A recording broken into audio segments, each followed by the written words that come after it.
हाँ 108 हमारे बबलू भैया ने वादा किया है कि अगर मैं जीतूं या मैं हारूं 108 लड़कियों की शादी करने का कार्य आदरणीय बबलू भैया करेंगे। रेखा यादव जी माननीय राष्ट्रीय अध्यक्ष जी के पास जाती है और गिड़गिड़ाती है कि हमें टिकट कर दीजिए, तो हमारे राष्ट्रीय अध्यक्ष जी का दिल बहुत बड़ा है तो उन्होंने टिकट दे दिया। लेकिन ये एंड वक्त में रेखा यादव जी समाजवादी पार्टी को इतना बड़ा धोखा देने का कार्य किया, एंड वक्त वो अपना पर्चा वापस ले लेती है 4 तारीख। नमस्कार, इस वक्त मेरी मौजूदगी मध्य प्रदेश के विधानसभा राजनगर में है, लेकिन राजनगर के साथ साथ एक चर्चा का विषय बना हुआ है विधानसभा बिजावर में। बिजावर विधानसभा इसलिए बना हुआ है क्योंकि वहाँ के सपा प्रत्याशी श्रीमती रेखा यादव पर्चा वापस ले लेती है, लेकिन यहाँ का जो चर्चा बना हुआ है इसलिए बना हुआ क्योंकि राष्ट्रीय अध्यक्ष श्री अखिलेश यादव जी आदिवासी परिवार में भोजन करते हैं और यहाँ के प्रत्याशी उतार देते हैं बबलू पटेल जी को।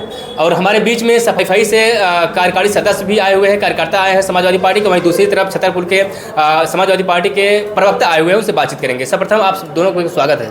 आप सभी का बहुत बहुत धन्यवाद जो आप हमारे पास आए। आप सभी का बहुत बहुत धन्यवाद मीडिया। क्या कहेंगे सर, आप सफाई से आए हुए हैं और विधानसभा बिजावर में जो वक्तव्य हुआ जो भी हुआ, क्या कहेंगे? बिजावर की घटना ऐसा आदरणीय रेखा यादव जी ने को कांग्रेस और भारतीय जनता पार्टी दोनों ने धोखा दिया, तब उनका टिकट समाजवादी पार्टी का राष्ट्रीय अध्यक्ष अखिलेश यादव जी को बहुत बड़ा दिल है, तो ये राष्ट्रीय अध्यक्ष जी को वहाँ गए, हमारा प्रत्याशी हमने तय कर दिया था मनोज यादव जी को, वहाँ से पहले उतार दिया था। लेकिन रेखा यादव जी माननीय राष्ट्रीय अध्यक्ष जी के पास जाती है और गिड़गिड़ाती है कि हमें टिकट कर दीजिए, तो हमारे राष्ट्रीय अध्यक्ष जी का दिल बहुत बड़ा है तो उन्होंने टिकट दे दिया। लेकिन ये एंड वक्त में रेखा यादव जी समाजवादी पार्टी को इतना बड़ा धोखा देने का कार्य किया, एंड वक्त वो अपना पर्चा वापस ले लेती है 4 तारीख को। ये सरासर राष्ट्रीय अध्यक्ष जी का अपमान करने का कोशिश रेखा यादव जी से कतई नहीं मिली है। भारतीय जनता पार्टी और कांग्रेस एक ही पहले दोनों सिक्के के दोनों एक ही पहलू है।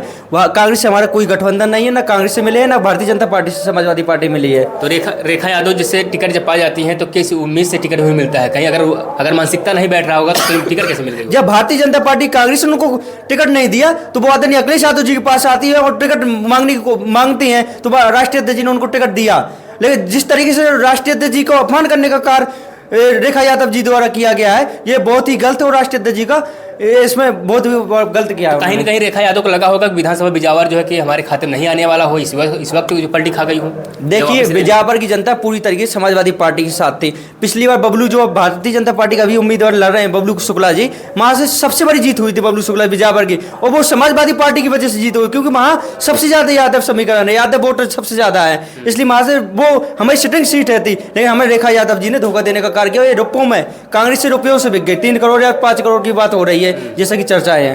अच्छा, ये कहा जाए कांग्रेस पार्टी और बीजेपी पार्टी ने श्रीमती रेखा यादव को धोखा दिया, तो रेखा यादव ने समाजवादी पार्टी को बहुत बड़ा झटका दिया। बिल्कुल, समाजवादी पार्टी को बहुत बड़ा झटका देने का कार्य रेखा यादव जी द्वारा किया गया है। जी, आप क्या कहेंगे? आप जो है कि छतरपुर जनपद से और आप राजनगर विधानसभा में आए हैं और आपके ही पड़ोसी है विधानसभा बिजावर, तो वहाँ की जो है कि जिस प्रकार से रेखा यादव ने की है, क्या कहेंगे? देखिए बिल्कुल सरासर गलत किया है रेखा यादव जी ने, और मैं उनसे कतई इस बात से अपेक्षा नहीं हमारी समाजवादी पार्टी रखती थी। जो उन्होंने कार्य किया है ये हमारे राष्ट्रीय अध्यक्ष जी का अपमान है, ये हमारी पार्टी का अपमान है।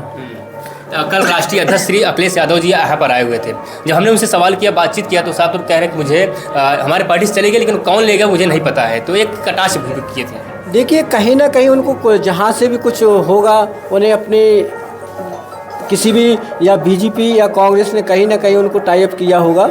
हमारा जहाँ क्या लगता है कि कोई षड्यंत्र पहले से कोई साजिश था या फिर कैसे ही नहीं किया? आप उसकी बिजावर की बात छोड़िए ना, राजनगर से हम कम से कम 20,000 वोटों से जीतने जा रहे हैं। अब राजनगर में बात करता हूँ, राजनगर से यहाँ से प्रत्याशी लड़ रहे हैं ब्रिजगोपाल और बबलू पटेल जी, तो क्या माहौल है यहाँ पे? पटेल समाज से लेकर दलित आदिवासी पिछड़ा पूरी तरीके से आदरणीय बबलू पटेल जी के साथ। यहाँ पर ठाकुरों का वोट 7,000 करीब है।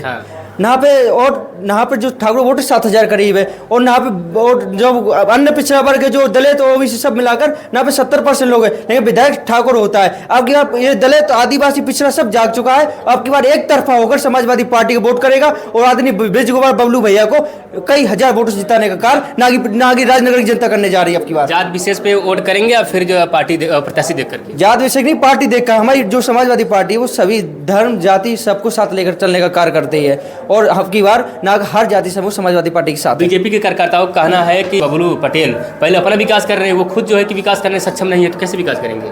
वो विकास करने इतना सक्षम है कि कोरोना काल जब हुआ था, कोरोना काल में जब लाखों लोग मर रहे थे, तो आदरणीय बबलू पटेल जी ने अपनी खेती बेचकर जनता की सेवा करने का कार्य किया था। ना पे आप किसी भी गांव में चले जाना, ऐसा कोई गांव नहीं होगा जहां आदरणीय बबलू पटेल जी को जानती नहीं होगी जनता, जहां उन्होंने कुछ काम नहीं किया होगा।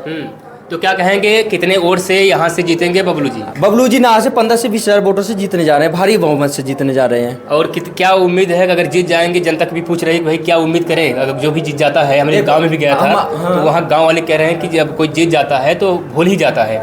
तमाम ऐसे लोग हैं कह रहे हैं कि सब ऐसे आते हैं चले जाते हैं, तो क्या देखो, एक गरीब प्रत्याशी दूसरी गरीब का दर्द समझता है, गरीब जनता का दर्द समझता है। एक हमारे और गरीबों की लगातार हमारे प्रत्याशी सेवा की है, लगातार क्षेत्र में भ्रमण किया। कोई भी अगर शादी विवाह से लेकर कोई भी निमंत्रण देते हर जगह पहुंचते हैं हमारे प्रत्याशी। और इनके जो प्रत्याशी हैं, जैसे मेढक बरसात में निकलता है, ऐसे इनके जब चुनाव आता है तो इनके सब प्रत्याशी गाँव की ओर चल देते हैं। जैसे चुनाव खत्म तो इन्हें जनता से कोई लेना देना नहीं, आप गाँव में जाइए और कवरेज करिए, ना कि कोई भी विधायक जनता भी जाता नहीं जीतने के बाद।